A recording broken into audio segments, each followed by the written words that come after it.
All right, welcome everybody to our very first panel discussion centering the experiences of first generation college student experiences. My name is Amanda Pakanowski, and I am an engagement advisor at Baldwin-Wallace University. And this is actually my first week in this role. I graduated this past weekend with my master's in leadership and higher education from BW. And prior to that, I attended Cleveland State University, where I proudly was a first generation college student and graduated with a bachelor's in English. For today's session, we will be co-hosting and tag teaming it with my fellow first gen convener, Javanto. Javanto, I'll turn it over for you to introduce yourself. Morning, everyone. My name is Javanto. I use he, him pronouns. I currently serve as the Director of Case Management and COVID Response Operations at Ohio University, and I'm very excited to have you all here today. Thank you so much, Javanto. So a little bit of background on OCPA and our group. So we created this affinity group through OCPA, the Ohio College Personnel Association, in February of 2021. Now, the group exists to advance student learning and development, as well as share and create best practices for practitioners in all fields of student affairs across the state of Ohio. And when we were looking at our membership, we sought the need to specifically support our practitioners and our students who identify as first gen, amongst other affinity groups. So in February, we kicked it off with a small but mighty few of us who decided to pilot this program and identify how we could best support our members. Now, although this is our first panel discussion, we are hoping that it will be the first of many. And we will also share some of our other resources with you so you can catch up on what's been happening these past few months. Now, if you'd like to learn more about joining OCPA, or if you'd like to learn more about our affinity groups, please visit the link in the chat where you can connect with one of us who are a co-convener or one of our leadership members. I just want to remind you that this session is being recorded and will be made available afterward to share with our colleagues in OCPA on our YouTube page shortly. At this time, I want to turn it over to our wonderful panelists, and I will just ask for them to briefly introduce themselves. Let's start with David from Ohio University. Welcome. Thanks, Amanda. Hi, everyone. My name is Dave Nguyen. I use he series pronouns. I am an assistant professor of higher education and student affairs at Ohio University, and I'm the program coordinator for our college student personnel program. I, like everyone else on this panel, identify as a first generation college student. I grew up in a working class family in northeastern Pennsylvania. If you watch The Office, that's my hometown, so I'm from Scranton. That's my fun fact. Thank you. Now let's hear from Jade. Hi, everyone. My name is Jade Hunt. I use she, her pronouns. I currently serve as the honors program manager at Ohio State. So I do all things related to student engagement for our honors students on campus. I'm a two-time Ohio U alum, two-time Bobcat. So I went there for both my bachelor's and my master's degree. And in between, I served with AmeriCorps at a few different community colleges in Southern Ohio. So I've kind of been all around the state of Ohio. I too am first gen. I didn't always realize what that meant. I'm still learning about that too in my professional role. And so, yeah, that's something that I've always been really interested in learning more about and figuring out better ways to support our first gen students. So I'm glad to be here. Thank you. We're so glad that you are joining us. Now I'll turn it over to Jenny. Welcome. Hi, thank you. My name is Jenny Klein. I'm an assistant dean at Ohio University. I use she, her pronouns, and I started the first gen support program here in 2012. That's what brings me here. Wonderful. I wait to learn more about that soon. Thank you. All right, now let's hear from Jordan. Welcome. Well, good morning, or afternoon now, I guess. My name is Jordan. I use the he, him pronouns, and I am a academic advisor with the TRIO program at Cleveland State. We serve students that identify as first gen and that are Pell eligible. Have several TRIO programs around the state and around the nation. I myself am a first gen graduate as well. It's great to be here. Glad to have you. Thank you. And last but not least, Mark, good to see you. Thanks, Amanda. Yes, my name is Mark Zeno. I am the Assistant Dean of Students at Heidelberg University, and I'm just finishing my 25th year professionally in higher education, having served at many institutions in Ohio and a few in the Kansas area. I am a first gen, youngest of three in my family, grew up in rural Ohio, and I'm excited to be a part of this panel. He, him, his is my pronouns. So thank you for inviting me again. Of course, thank you all. So just so our registrants know, we have some questions prepared for our panelists, but we will follow with a Q&A. So throughout the program, please go ahead and type your questions directly into the chat or hang on to them, save them for the very end, and you can ask the panelists themselves. Let's begin with our first question. We'd love to hear about your story and what brings you to this work. Let's start with Jenny. I came to this work through a data question, really. I called institutional research one day and I said, we kind of had picked all the low-hanging fruit that we know about, like what should we be doing for what students? And I was looking to see what we were missing. So I called institutional research in 2011 and I said, what don't I know? What am I not doing? Who am I not helping in the Allen Student Advising Center, which is an office focused on assisting students with success and persistence.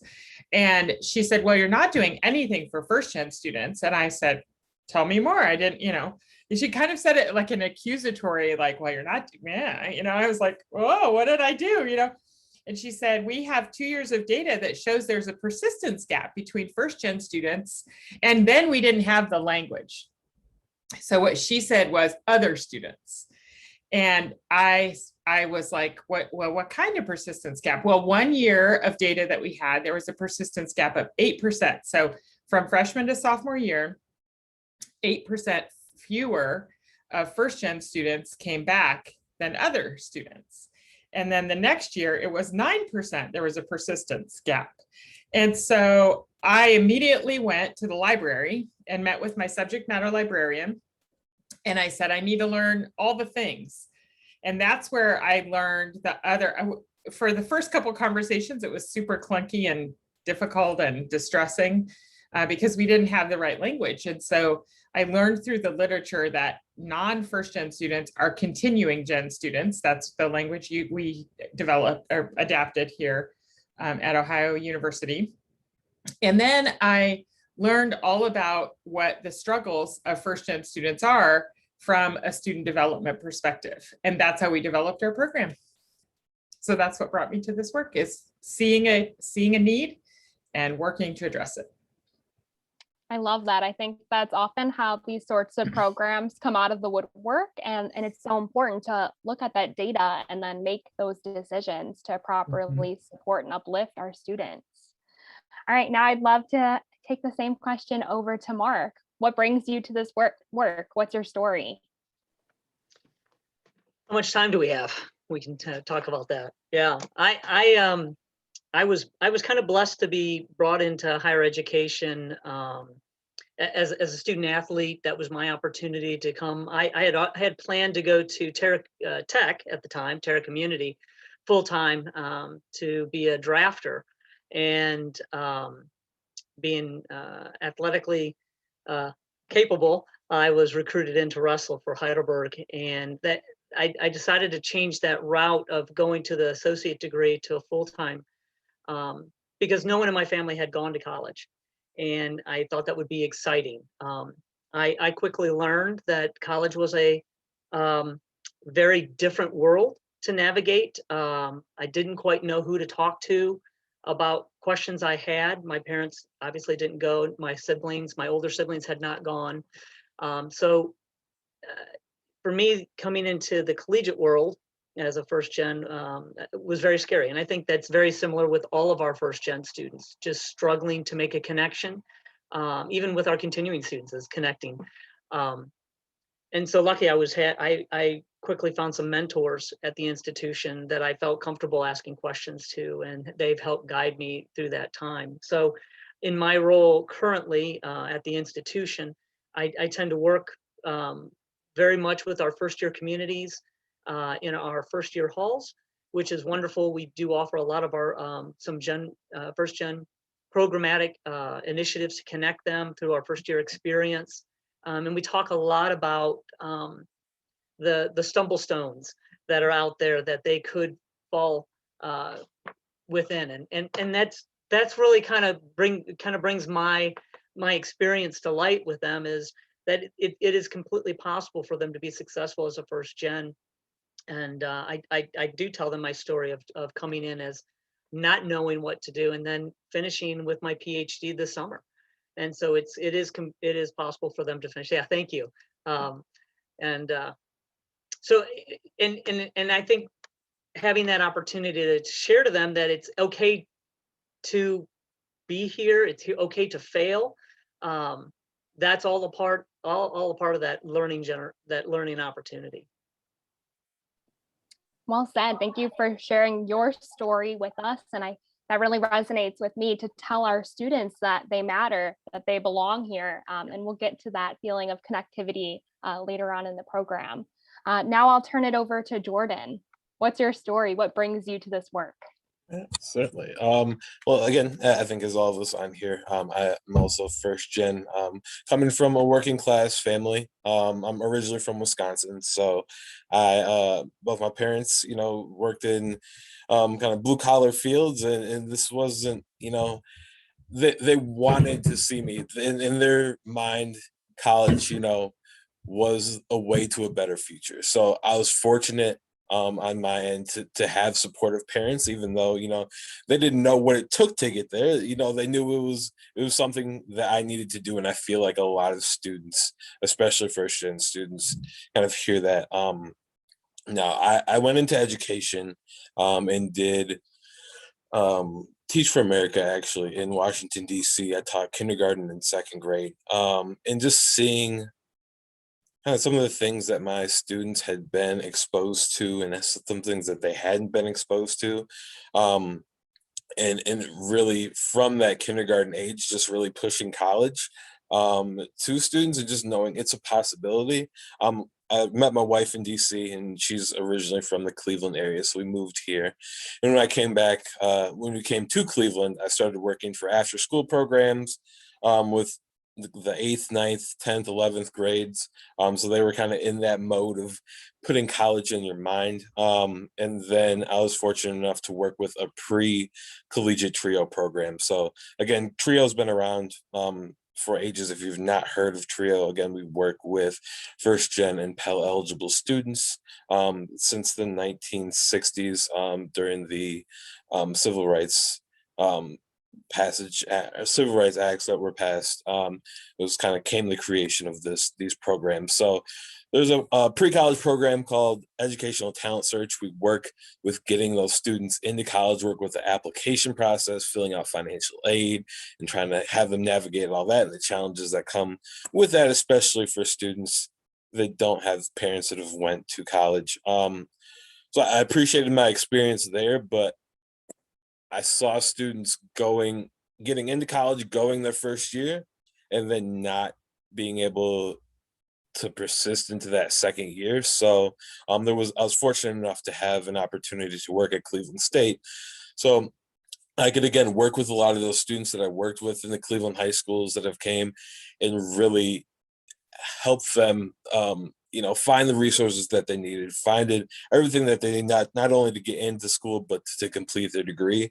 And knowing that I've already built those relationships really kind of helped. And they saw me, in one degree in the high schools, and then again in college, is a familiar face for a place where they might not have seen a lot of familiar faces. So, and then, they're telling their friends, hey, come to Cleveland State now because Mr. L is here and he's going to help us. And it's like, so just again, seeing out that mission of not only getting you into college, and, the celebrations that comes along with that, but, also helping you get your degree because you're here for a reason. And so, again, being able to share my experiences as a first gen, being able to say, hey, I understand the struggles that you're going through, and you're going through a lot of different ones, and I want to hear about those as well. And I want to get you to the resources that you need to be successful in this environment. Thank you. So well said. I can easily relate to your background. I also come from a K-12 background, and just seeing the nexus of how socioeconomic status and all these different factors of our home environment in our neighborhood can really affect college readiness or preparation, or even whether it's possible. I love how you say that, what just knowing a college degree is possible can be a game changer for so many first gen students. Thank you. Next we'll do Jade. What is your story and what brings you to this work? Yeah, I mean, I can also really relate to a lot of things that Jordan shared too. So I come from a working class background. None of my family had went to college or really had much college experience. And I came from rural Ohio, right? So I was able to go to college. My family was very supportive of that too, as a way of saying that this is a way to make our lives better as a family unit, and not just your life, but our entire generation of lives to come after that. And so I was always really appreciative of that my family was so supportive of education, but also connected a lot with the people around me, and that they didn't always have such supportive families. And so I went into college, into undergrad, thinking, this will be something I can do. This will be something I can try. And I had a lot of imposter syndrome around that. I really struggled to have that confidence in myself, even if I knew I had the academic ability of making those correct decisions to have, it kind of felt like I had the weight of the world on my shoulders based off of the support that I was getting. So it came with good and bad things. And so after I, finished my bachelor's, I was still really confused as to what I wanted to do with my future. I hadn't found higher ed at the time. I think that is a slightly unusual path for a lot of the people who were in my cohort. I had no idea what higher ed was after I graduated. I wasn't an RA. I did a lot of academic sort of things, and that was pretty much it during my time in college. And so I chose to serve with AmeriCorps because volunteerism and service was something that was always really important to me. That was something that was a value that was really instilled in my community. And so I went back to my hometown. I served at a few different community colleges through AmeriCorps there as an advisor and a success coach.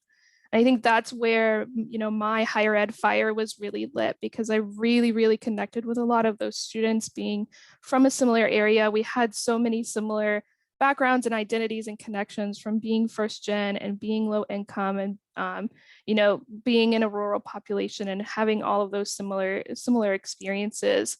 I wanted to be able to create a really positive experience, the same experience that I was able to have at Ohio University, because of that great support network that they had there. And so I wanted to be able to create that same opportunity for other people. And no matter where they ended up or where they were going, that was something that I was really focused on. And so that led me back to Ohio U, because I had such a good support network there to help me make those decisions. I think that that I came back to a place that I was comfortable with and really focused on that stuff moving forward. And so after I graduated, I came into an even more unique role. I think I work with honor students right now, and not a lot of people think honor students and first gen overlap. And I think that is one of the big challenges that we have, at least in supporting the students that I work with. A lot of them struggle with very similar things. And we think about, undermatching or mismatching in terms of academic ability. A lot of like me, a lot of the students I work with, they don't believe that they fit in, and they have a lot of imposter syndrome in the programs that I support. And so thinking about, how to navigate that and market that to students to make sure that they feel supported in this community as well is something that I'm always been really focused on, and making sure that, the students that I work with and students that are interested in pursuing higher academic, pursuits and being in an honors program, that they understand that they are capable of doing that as well, and they can hopefully see me as a role model in doing those things too. So that's the short version at the very least. Thank you, Jade. I appreciate you sharing that with us. And I think it just goes to show your journey has taken you full circle. And that's a really amazing thing. Now, David, what's your story? What brings you to this work? So for me, like you would think like, oh, that person's a faculty member, they must have been really good at school. Like they must have done really well. But actually, I really struggled as an undergraduate student. And in many ways, what other people are talking about dovetails with my own story, in that, there was a lot of messaging about going to college and, why it was important. We didn't know how we were going to pay for it, didn't know anything about it really. Like, the example that I use is that I'm the person that filled out the FAFSA for my family because just didn't know that was something that you were supposed to do. I mean, I'm fortunate that my parents were supportive of, providing the materials that I needed to be able to, use the information from their tax returns. But, I come to this work in a couple of ways. One is that like one of my parents was a Vietnamese refugee and really pushed this idea of having a highly practical experience in college, and so that I could get a good job that would be able to pay bills, and that would sort of be better than the car mechanic that my dad was. And so really thinking about like, how do you do this to sustain yourself for the future? But I struggled. I started out as a mechanical engineering major, which is not anything near what I teach about today. But I did end up majoring in, after realizing I couldn't do real math, I moved to the next sort of soft math and became a business major. And I was really good at it. I actually, I did well in those classes because I had a career counselor that kind of helped sync me up with things that were more appropriate with my interests. And so I actually went and was a corporate consultant at PricewaterhouseCoopers for 5 years before returning to higher ed. And part of the reason that I came to higher ed was because I wanted students that were like me, that were capable but struggled, to have someone that they could look to as I don't know if role model is the right word, but someone that could help them and guide them in those ways. So I worked in student activities, I worked in career services before pursuing a PhD. And so a lot of my why I come to this work is because I really want people to take advantage of the resources, and I don't want people to look at me and just sort of say like, oh, look at that person, they're a professor, they must have been really successful. I was a really not so great undergraduate student. I was better as a graduate student because I was more focused. Like I knew what I was doing or why I was going to school at that point in time. And that was like more of a choice that I made for me. But those are some of the reasons that I come to this work. Thank you. Now, my next question for you all is, what is one special consideration that comes to mind when working with first-gen students? Who wants to start? I can go. One thing that I always at least start with when I first meet with a student is just really building that relationship, starting strong, getting to know about them. Again, I think Jade said it many times, and I'm sure we've all felt it, but that imposter syndrome is very real. And if you don't have kind of that welcoming feeling from the jump, like it's hard to really see yourself continuing in an atmosphere where you don't feel welcome.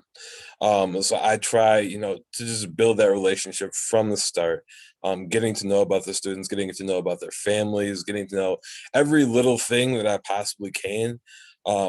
So that, when they return to me and I can tell them, say, hey, how's your dog? How's your sister? How'd grandma's hip surgery go? Like just those small things to like let you know that like somebody here is listening to me, somebody here cares, somebody wants the best for me.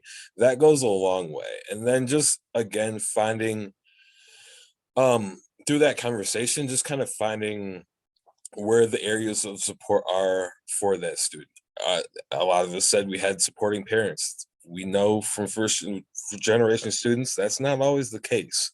So finding out where those positive sources of encouragement are for the student, and if they're lacking in those, helping just to find them the resources that they need, or whether it be clubs or other students that you know of that you've worked with before, helping connect students to those positive sources so that they just continue to see a place for themselves on the higher ed campuses. I love that. Thank you, Mark.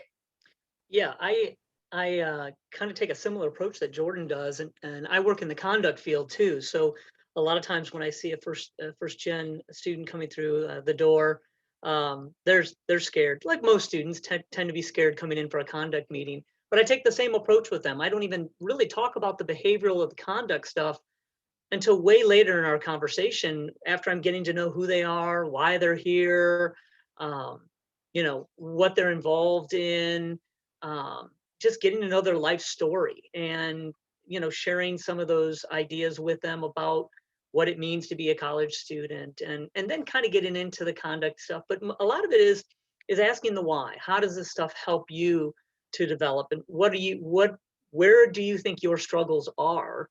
And kind of empowering them that way, because I think a lot of times they're just being told, do this, do that, do this, do that, and that's what they do. They just do those things. So they haven't really felt empowered to make some of those decisions. So yes, get to know them right off the bat, and then dig into where they're at and where they're struggling at. Thank you. Jade, what is a consideration that comes to mind for you? I mean, I think the biggest thing for me, and it's something that I myself struggle with, but I see it in my students a lot, is that, the first gen students that I have the pleasure of working with, they are more accustomed to having a challenging educational experience than I think other students have been. And so a lot of the times these students, one, like I mentioned for myself, they're not aware of the things that they don't already know. And so that's makes them already less likely to ask questions, because they're just not aware of like the ways that they have already been challenged just by coming in. And it's also more likely, I feel like, for them to, have a challenging experience just seems normal to them because they're used to that grind. And so a lot of the work that I do with students really reinforces or tries to normalize sort of help-seeking behavior. And especially with our higher ability students that I tend to work with more frequently on our campus, that idea of failure and that idea of asking questions is already a failure is really exacerbated for those first gen students that I get to work with. And so trying to normalize that, trying to connect them with resources, with other staff or faculty or older students on campus that have already had those experiences and are like, yeah, no, it's totally okay. Like, you can get a C on an exam and it's not the end of the world. You're still going to graduate. You still are completely capable of being here and doing well and getting the job that you need and feeling secure in your future. I think that all of those anxieties tend to come up, especially for those first gen students as well. So that's normally the biggest thing that I try to focus on. Thank you. Well said. That hidden curriculum of coming onto a campus and you just don't know so much. I remember having acronyms galore. So I think telling them it's okay, we're here to help you. We put on our student affairs hat, we'll walk you through it. You're going to be fine. That can ease a lot of that stress. My next question for you all is, what best practices have you seen at your university or elsewhere to support first gen students? I can hop in here. So the first thing that comes to mind, it wasn't specifically for first gen students, but it was for I think it was for Pell Grant recipients at I think it was the University of Georgia, where the students created like a hidden curriculum guide where it's like, this is what it means to be a low income student at the University of Georgia. And the students crowdsourced it through like a Google Doc as a way to sort of share, like, these are the things that you can get in different places. This is what it's like, you know, if you live here, here, and here, these are the kinds of things that you would want to be thinking about. So I think that's kind of one end of it. Other, you know, good practices out there is at like Rice University, they do a training for first gen folks that want to be advocates, and also thinking about, you know, the training is like, why do you want to be an advocate? How do you advocate for these specific individuals? And then also really trying to connect students in a mentorship program. And I know Jenny can talk a little bit more about what they do at Ohio University for that particular program as well. But I think one of the really good practices that people have to consider in thinking about, you know, interaction with any student, but in particular first generation students, is remember that every student has a story that has led up to the moment for which they're having that interaction with you. And it's, you know, sometimes it's really difficult to consider that when there's a lot of things happening. We're in, you know, COVID times where vast majority of things are, you know, over Microsoft Teams or Zoom, and, you know, you're going meeting to meeting to meeting. But if you're meeting with the student, you know, really trying to remember that they have a story, and that there's a reason why they're coming to you in that moment. So those are some of the things that come to mind for me. Thank you. I think I'll toss it over to Jenny next. Thank you. I think what our best practice came out of our literature review. So we did a literature review when we were first starting our program, and distilled really the needs of first-gen students into 3 critical categories. One is self-efficacy.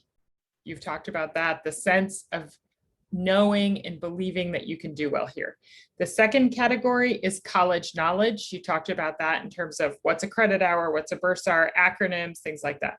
So self-efficacy, college knowledge. And the third is financial savviness or information, and sometimes additional financial support. But you need to be sure not to conflate. Not all first-gen students have income concerns or concerns about paying for college. So, but generally that financial knowledge piece. So when we identified those needs of first-gen students, you can very easily slip into using a deficit model approach, right? Because what you just did is you just examined first-year students or first-gen students and learned, oh, these are their needs. These are things they don't have. And if you're not careful, you develop a program from a deficit approach. We are not a deficit approach based office. That's not our mindset or our philosophy for advising anyone, anywhere, at any time, especially not first-gen students. So we had to work really hard to take a strengths-based model or a strengths-based philosophical approach at the same time that we were addressing these additional needs.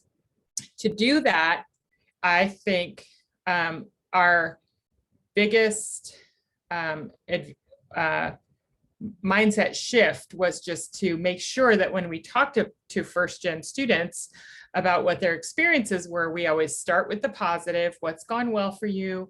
What have you succeeded at? How did you do that? Okay, now let's talk about, yes, I know you came to see me because I'm an advisor and you're struggling. So now let's talk about how you use the strengths from the other areas of your life. Like if you had a job since you were 14 and you were a really good and diligent worker, what made you successful at that? And now let's help you use those success strategies to this endeavor. Thank you. I feel like now I have to go check out everything you're doing in your program. That sounds phenomenal. Any other best practices we want to share? I know I've seen this pop up a lot around different colleges, at least the idea of it, but creating a space on campus for first gen students. I know within our office last year, we established our first gen room, which is where our trio offices are, but it's just a room where students can come, they can study. You know, we have resources on a lot of different things, whether it be healthcare, you know, just anything that's going to meet their basic needs. have access to us right there being in the office.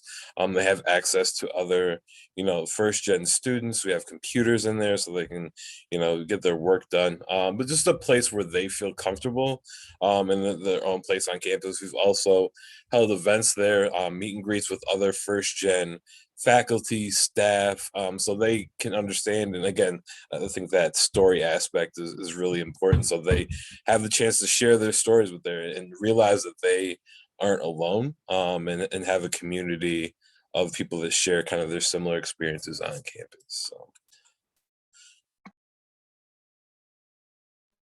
That's so important to give them that space, and then most importantly, make sure they know where it is. So I like the idea of having invitationals so that they know where to go next time when they do need support. All right, now I have another question for you all. This year has been different with COVID, and we've had different situations for many of our first gen students where they've been affected with family or friends, loved ones. Perhaps they've had to move back home and commute to campus, or even just take classes remotely, which brings a whole slew of different challenges. Now, in our first Gen Affinity group, we did create an infographic that will be shared with you all in the chat in just a minute that underlines some of the challenges that first gen students have faced this year. My question for you all is, what can we do to move the needle forward? Coming out of the year with COVID, looking ahead to fall semester, how can we best support first gen students right now?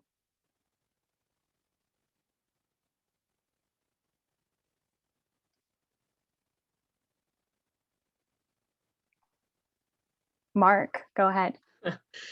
Yeah, I think I know at Heidelberg we're attempting to launch some different types of mentorship programs for our first gen students. We started an affinity group for any and all first gen students and faculty staff to join. That started in the fall, and I hate to say that I have not joined it yet, but I'm always one to watch and see what happens of that. I'm not just someone who just wants to jump in on something that begins, unless we can see what we're doing.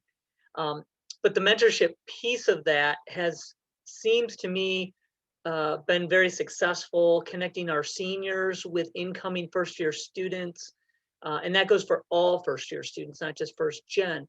And so we'll have some data after this year to see how that process has worked. I know we are embedding some questions for our first gen students within the survey that all students will take at the end of this term, and should have received now since school has ended. So we are using some of the technology that way with our mentors, connecting via Zoom. We're a Zoom campus. And they have access to Zoom links.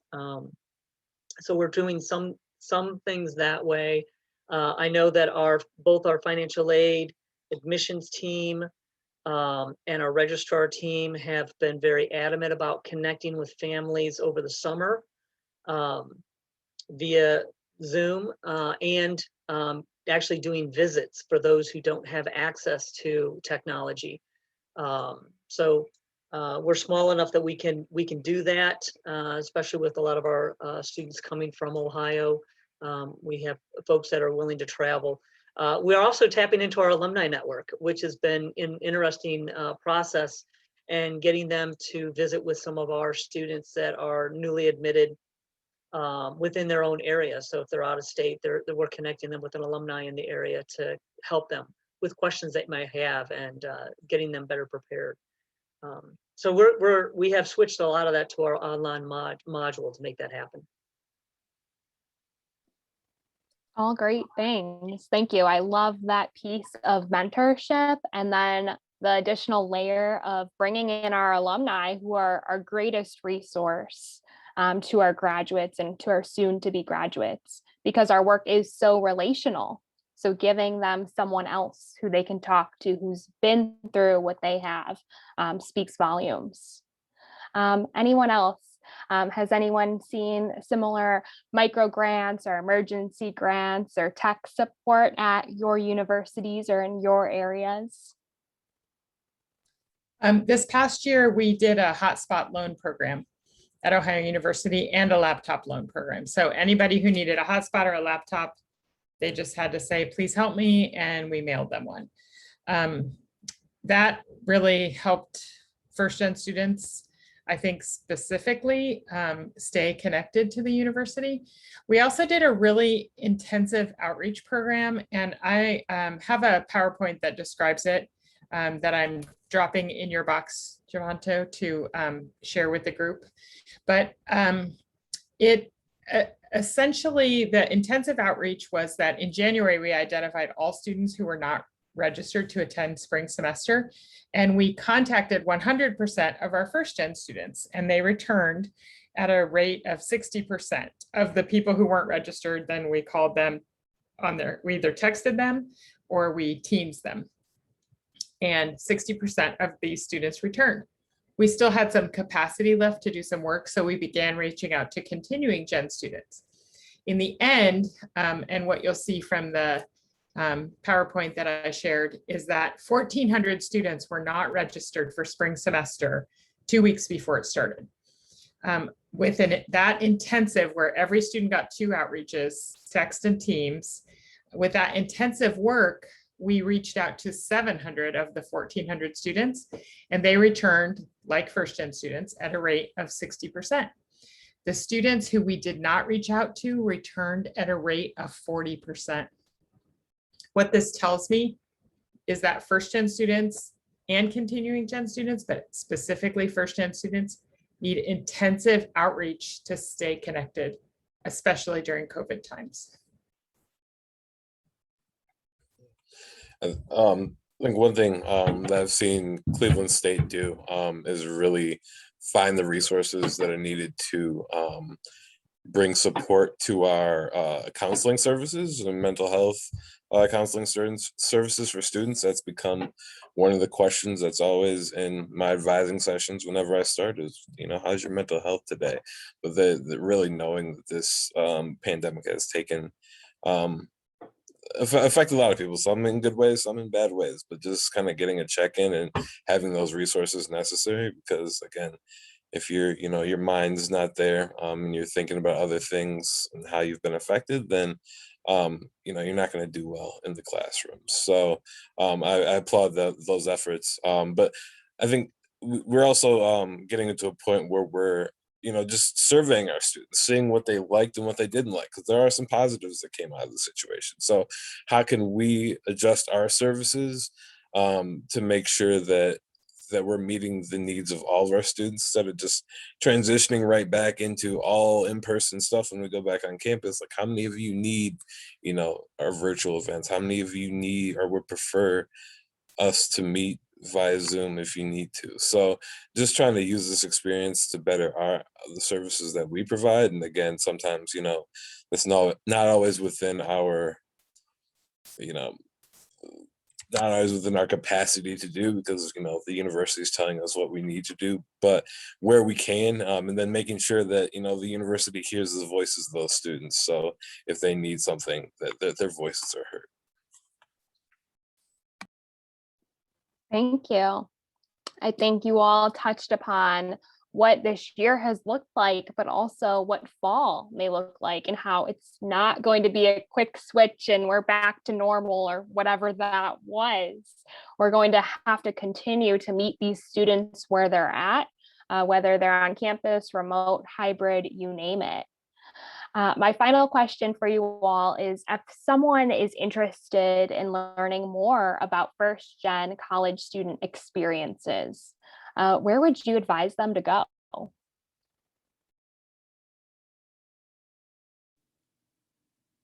David, go ahead. So I think there's a couple of spots that I would encourage people to look at. I would type in like first gen and the institutional name to see what kind of institutional resources and capacity are available there. But NASPA has created the Center for First Generation Research and Experiences, and they have a load of a lot of different resources there for folks to learn more about, what's the current state of research, what's the current state of practice. So I think that there's a whole handful of resources that are specifically there for, students and of course practitioners. But that's kind of where I would suggest people go first. Thank you. And I see Jordan just the link for NASPA in the chat. So that timing couldn't have worked out better. I'm laughing. Jenny wrote in the chat, the library, exclamation mark. Yes. What else? What else comes to your mind about resources for the group? If your campus has a TRIO program, definitely send students there. TRIO programs are always looking to collaborate with faculty, with staff from around your campus. So if they don't have a TRIO program, they are federally grant funded programs. So having somebody maybe in your institutional research team looking to see if that's, a viable option to make happen to serve students on your campus. We do several trainings with our RAs. Being a residential campus and community, about 85% of our students live on campus, even during the COVID process when we offered remote living. And so we've focused a little bit about first gen needs and issues with them, talked to them a little bit about some of the counseling models that are available for them to have conversations with students, and especially around behavioral things that pop up from time to time. So they're a good resource to get students to get to the place that they need to when they see some struggles. Thank you. Well, just so everyone knows, we will follow up after this session with all of the resources that were provided in the chat as well as shared with us. And OCPA and our first gen affinity group has some separately that we found, some reports, some briefings, and then that infographic that we created with the help of Sierra's Willing. And I see she's on the call, so I want to give her a shout out. So keep an eye on your inbox for those. But at this time, I just want to turn it over to you all. What questions do we have for one another? And I'll open the floor for our Q&A. Go ahead and unmute yourself, ask your question aloud, or go ahead and put your question in the chat.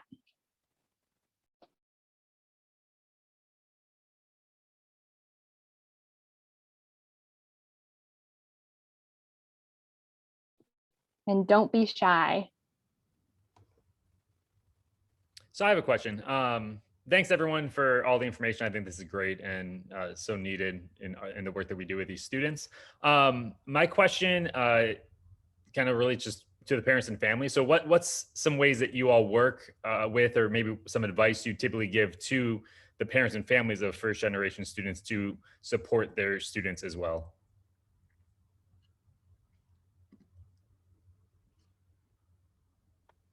At Heidelberg, we have part of our orientation process in the summers now. We will sit with family members who attend. We allow family members to attend that orientation process and encourage at least someone to come with the student to those days. We talk about those resources that are available to them. We give them opportunities to schedule times with the different areas that they may have some questions about, like financial aid, registration, accommodations. And so we have those offices readily available for those families on those days. For those that can't make it, we're constantly trying to figure out how to better develop our family guardian websites with that information that's out there. And again, discussing how do we get to families that don't have internet access. So still doing mailings with one-page resources of places to go and people to talk to on the phone.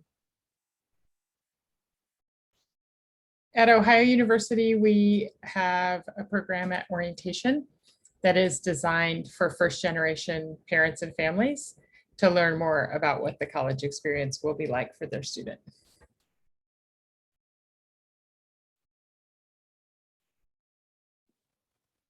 Thank you. All right. What other questions, comments, thoughts are on your mind?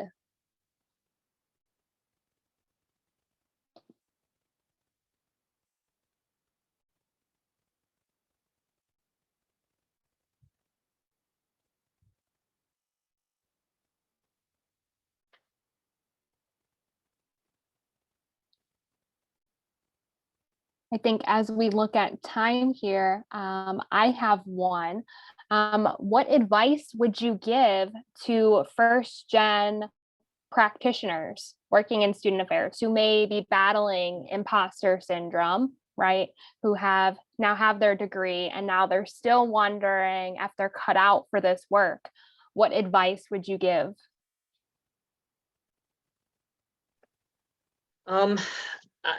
As I tell a lot of new folks who come to campus, those first few weeks, spend time getting to know the campus, getting to know the campus community.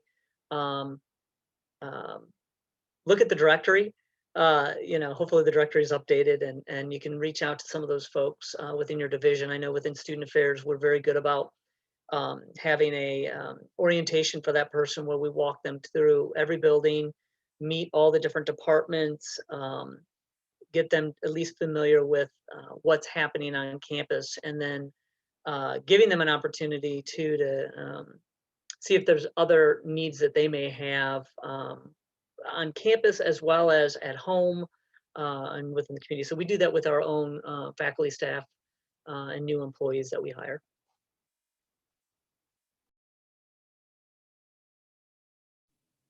I think the other thing to keep in mind is that the folks that are doing the hiring didn't make a mistake in hiring you. I think that that's something to be really to center in the conversation is, like when I have new students come to our orientation for our master's program, one of the first things I talk about is that, the faculty didn't make a mistake by admitting you to the program. We know you're capable. And the same thing goes for, first-time full-time employment, where people, you're rightfully nervous. You might have moved to a new area or an institution where you don't really know anyone, don't have that sort of built-in network, but there are many really great resources there. So, as Mark was talking about, like, get to know the campus, get to know what resources are available too, especially if they're really tightly coupled with the kind of work that you'll be doing. So that way you would know how to, make a referral, if you will, and also try to connect with those folks that you might like to know more about the resource that they might be offering. So that way you can then also say, like, oh, I know so-and-so that works in this office and I think they'd be a great resource. So, you want to make sure that you have like that personalized touch in it, but people didn't make a mistake in the hiring process. Sometimes you feel like they did, but they didn't. Exactly. I think I need to make that a quote and just stick it up on my wall for all my student workers. They would love and need to hear that. Jade, go ahead. Yeah, I mean, I was also just going to tag on to that, if when you start to recognize that, I think it's also important to think that, like, it's okay to be your authentic self for the same reason, right? Like, they didn't make a mistake in bringing you onto the team or bringing you into a program, and there's a reason that they want your voice specifically at the table.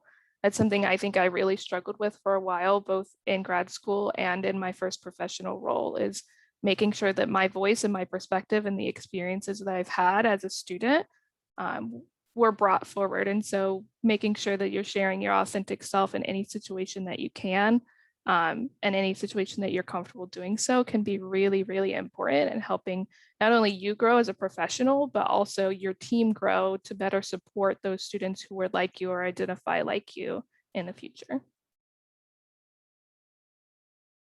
Thank you for that, Jade. All right, any other questions for our panelists? Thank you all again for being here today. I'll just do one more Zoom pause to see if anyone wants to chime in here to our final down to the wire.